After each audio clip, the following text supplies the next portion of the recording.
Keluarga Indonesia kembali lagi bersama kami di Kumpul Keluarga masih membahas tentang bagaimana mengelola emosi anak. Bayu, tadi bicara tentang jangan sampai nih anak yang emosi ibunya jadi kepancing. Mungkin pertama-tama nanya kenapa sih nak, lama-lama kenapa ya gitu kan udah mulai tinggi tensinya. Gimana ya Mbak bisa? Berarti kan kita harus mengelola emosi dua orang dalam waktu yang bersamaan gitu kan. Bener. PR nggak sih?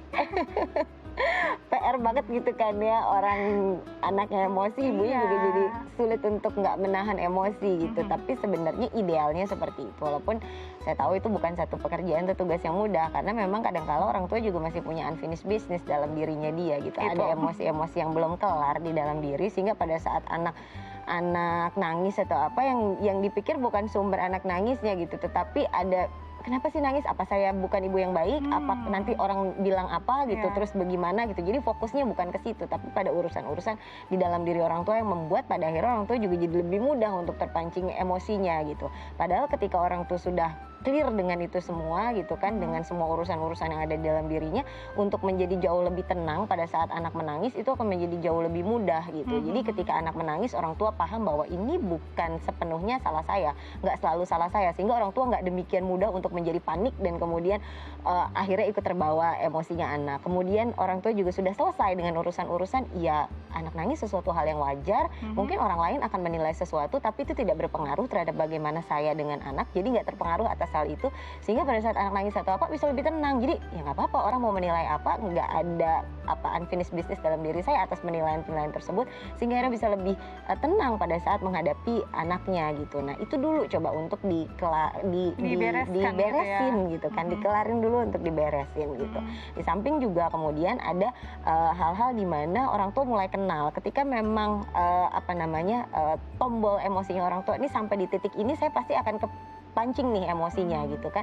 Nggak ada salahnya juga untuk mulai orang tuanya yang menarik diri, tolong dong digantiin dengan siapa yang bisa menghandle anak ini, daripada ketemu dua-duanya akhirnya malah jadi nggak baik gitu kan, malah dua-duanya menjadi punya emosi yang nggak enak gitu, akhirnya malah menjadi luka-luka di dalam diri anak dan orang tua secara psikologis juga, malah membuat relasinya menjadi nggak nyaman. Apa yang bisa dilakukan gitu ya, jalan dulu, duduk dulu, nangis dulu juga nggak kenapa-kenapa, inhale exhale juga nggak kenapa-kenapa, meditasi jalan napas, fokusnya kepada nafasnya, sehingga akhirnya perasaan khawatir, cemas, marahnya bisa lebih mereda gitu, ketika dia tahu bahwa oh ya bisa lebih tenang, sehingga bisa setidaknya berpikir lebih logis atas situasi yang sedang dihadapi ini gitu kan. Nah setelah sudah menjadi lebih siap, baru kemudian datang kepada anak dengan oke, kita mau gimana nih sekarang. Nah, kalau kita bicara saat anak nangis, kadang-kadang yang mungkin ini kurang bijak saat jangan berisik deh nanti kedengaran orang, malu gitu ya. Apalagi saat itu dibicarakan pada anak laki-laki nggak boleh menangis. Ini kan akan terbawa sampai besar. Impactnya ada nggak sih Mbak saat kita istilahnya memangkas emosi anak tidak selesai gitu kan? Oke, padahal emosi itu bukan sesuatu untuk dipangkas, emosi itu adalah sesuatu yang untuk dikeluarkan gitu kan. Gitu ya? Iya, yang dikeluarkan, diarahkan ke arah yang benar, ke arah yang tepat. Kemudian efeknya apa gitu pada sampai anak dewasa? Ya kemudian anak menjadi juga tidak secara peka membiarkan emosi-emosi itu hadir gitu. Jadi pada saat misalnya dia sudah menjadi orang tua, karena memang dilatih bahwa anak laki-laki tidak boleh menangis, kemudian harus kuat atau apa segala macam seperti itu kan.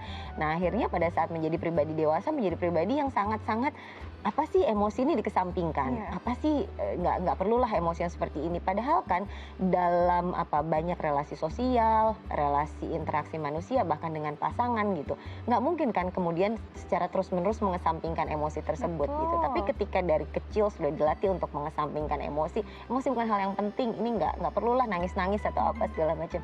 Ketika kemudian ada relasi interpersonal yang erat gitu kan, dengan misalnya calon pasangan atau apa, kadang-kala itu menjadi sebuah konflik gitu. Kadang-kala itu menjadi sebuah konflik ketika nggak cepat-cepat untuk disadari bahwa oh ternyata ini nggak tepat nih. Oh ternyata bahwa ada orang yang emosinya perlu untuk kita hargai, ada orang yang emosinya perlu untuk diterima, ada orang yang perlu emosinya tuh kita tangkap dan kemudian kita menjadi bagian dari dia untuk mengeluarkan emosi tersebut, membantu dia untuk mengeluarkan emosi tersebut. Hal seperti itu gitu. Aduh, Di pekerjaan impactnya juga kan serem ngaruh loh itu kan. ya ke depannya ya. Bahkan kalau sampai mengesampingkan emosi ini mungkin nanti kita bahas di episode lain ya, luar biasa loh impactnya.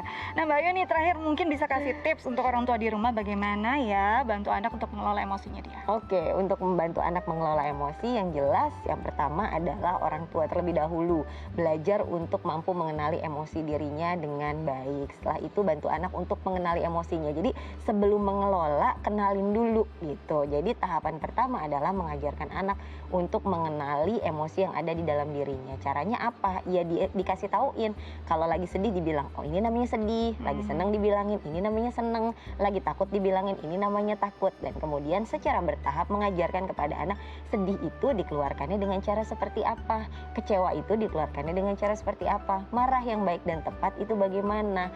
Nah, dengan diajarkan dan dibiasakan seperti itu, harapannya adalah anak semakin terampil dan mampu untuk bisa mengenal dan menyalurkan emosinya dengan baik dan tepat. Yang pada akhirnya bisa membuat anak tumbuh, kembang, menjadi lebih optimal, menjadi pribadi yang lebih menyenangkan gitu.